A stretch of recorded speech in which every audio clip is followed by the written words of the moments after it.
Be be Fatima زمین پر بیٹھ کر جابر کو بتا رہی ہیں کہ جبریل نے عرش پر یہ سوال کیا کہ یا رب ومن تحت الکسا.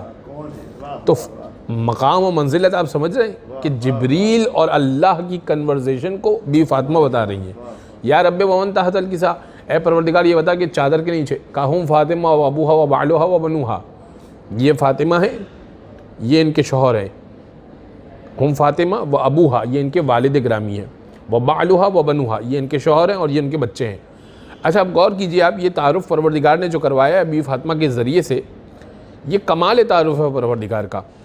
یعنی اگر پروردگار چاہتا تو اس چادر کے نیچے تمام شخصیتوں میں جو سب سے برتر شخصیت تھیں وہ رسول گرامی تھے. تو تعارف تو یوں ہونا چاہیے تھا کہ جب جبریل نے پوچھا کہ یا رب ومن تحت الکسا، ہے پروردگار یہ بتا کہ چادر کے نیچے کون ہے، تو اللہ یعنی ہماری عقل یہ کہتی ہے کہ اللہ یہ کہتا کہ چادر کے نیچے محمد ہیں، ان کی بیٹی ہیں، ان کے داماد ہیں اور ان کے نواسے ہیں. یہ ہونا چاہیے تھا تعارف. چلیں پھر اس کے بعد محمد مصطفیٰ کے بعد پھر افضل شخصیت جو ہیں وہ علی مرتضیٰ ہیں، کیونکہ امامت کا سلسلہ ان سے چلا. تو پھر تعارف یہ ہوتا کہ یہ علی ہیں، یہ ان کے سسر ہیں یا ان کے بھائی ہیں، یہ ان کے بچے ہیں، یہ ان کی زوجہ ہیں. یہ تعارف ہوتا. لیکن اللہ نے یہ دو حصے چھوڑ کر، یعنی دو اسٹیپس چھوڑ کر تیسرے اسٹیپ یعنی بی فاطمہ کے ذریعے سے تعارف کروایا. کیوں؟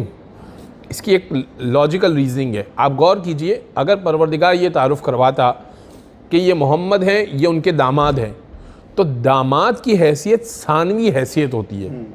یعنی داماد کی حیثیت اس وقت ہوتی ہے جب بیٹی بیچ میں واسطہ ہو. اسی طرح اگر پروردگار یہ کہتا کہ یہ محمد ہیں، یہ ان کے نواسے ہیں، تو نواسوں کی حیثیت بیٹی کی وجہ سے ہوتی ہے. تو بیچ میں ایک کردار اسکپ ہو رہا تھا.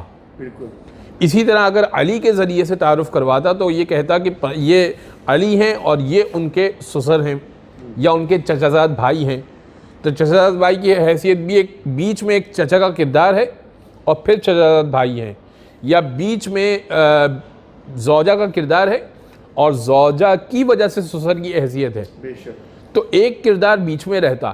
لیکن بی بی فاطمہ وہ واحد کڑی ہیں جو تینوں سے متصل ہیں.